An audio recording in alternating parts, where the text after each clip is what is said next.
How two friends turned a joke into a billion-dollar company. Uber. From facing challenges like bans, lawsuits, and strict regulations by the transport department, to operating in over 72 countries and over 10,000 cities, this is the story of one of the most prestigious forms of transport. In today's video, we will look at how two friends turned a joke into a billion-dollar company we know as Uber, without owning a car. So watch this video to the end to find out, and do not forget to like this video. The tech industry keeps booming, and here in 2022, tech companies are making headlines with the likes of Microsoft and Apple amongst others. But one company that isn't talked about is Uber. Starting a transport company without owning a car sounds ridiculous, but it is possible, and Uber has proven that. What started as a joke with two friends is now one of the best transport companies in the world. The story of Uber all started in 2008, when two businessmen, Gareth Camp and Travis Kalanick, stood on the roadside waiting for a cab to take them to the annual tech company, LeeWeb. "What if we could request a ride from our phones?" one of them whispered jokingly. That would have saved them from hanging around on the roadside in their well-tailored three-piece suits. Gareth and Travis have an immense record of building businesses as they are both successful in their lane. Gareth is the brain behind StumbleUpon, a popular discovery advertisement engine that pushes web content recommendations to its users before it was sold to eBay for a staggering sum of $75 million in 2007. That's a lot of money if you ask me. Travis, on the other hand, co-founded a peer-to-peer content delivery network called Red Swoosh, which was also sold in 2007 for a sum of $19 million. With their great business exploits, wouldn't it be nice to try their hands on another amazing project? I guess the two friends heard the thoughts of millions of people around the world that are always stranded due to the shortage of taxis. Later in this video, we will tell you how Uber went from just an idea to competing taxi operators on a full scale. So keep watching. Although the idea of Uber was born that night, it took weeks before it came to realization. Good things require hard work and patience, right? Gareth, who couldn't keep the idea of booking a ride from his phone, bought a domain name, ubercab.com, and started the discussion with Travis. After some weeks of discussion, the two great minds came together to commence working on the idea.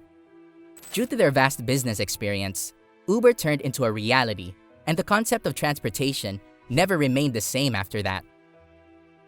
Uber was officially launched in 2009 after some ups and downs testing the business model. They first started by hiring a driver for a sum of $800, which was way too high due to economic reasons. They knew they had to analyze their business model to find a cost-effective means of transportation if they wanted to take the world by storm. After the testing phase with the hired driver, they both knew their business stood no chance with a high fee. So they concluded that the cost would be reduced with more people sharing the ride. And that gave them the answer they had been searching for, the ideal Uber. Travis and Gareth worked on the business model to create a prototype, and by February 2010, they were ready to try their luck in the real world. Through Uber's official page, the friends rolled out a job post on Twitter, and Ryan Graves, who would go on to be the CEO of Uber, responded to the post, making him the first Uber employee general manager.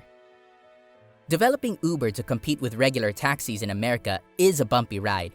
Still, the two businessmen were ready to die on that hill. So following the beta testing in May 2010, Uber's app and services were publicly launched in San Francisco in 2011. The launch drew the attention of the regular taxi operators who had an issue with the name Uber Cab, and that got to Travis and Gareth as they changed the name to Uber. Even though people were beginning to embrace Uber gradually, one thing kept causing a drawback: the price of the rides. The two friends came up with a fantastic business model, but the prices of the rides were about 1.5 times that of a regular taxi. This means one thing: only the rich can afford Uber, and this isn't profitable for them. So they went back to the drawing board to begin looking for how to tailor the business towards a price reduction. Uber later launched a new service after in-depth market research, that allows users to request regular taxis or Uber drivers on its mobile app. But most of the cars are usually high-range cars that can't be used for taxis, and that was a barrier to the growth of the new company. Then UberX came, which was a cheaper option, as drivers can use non-luxury cars as Uber rides, after a background check by Uber, of course.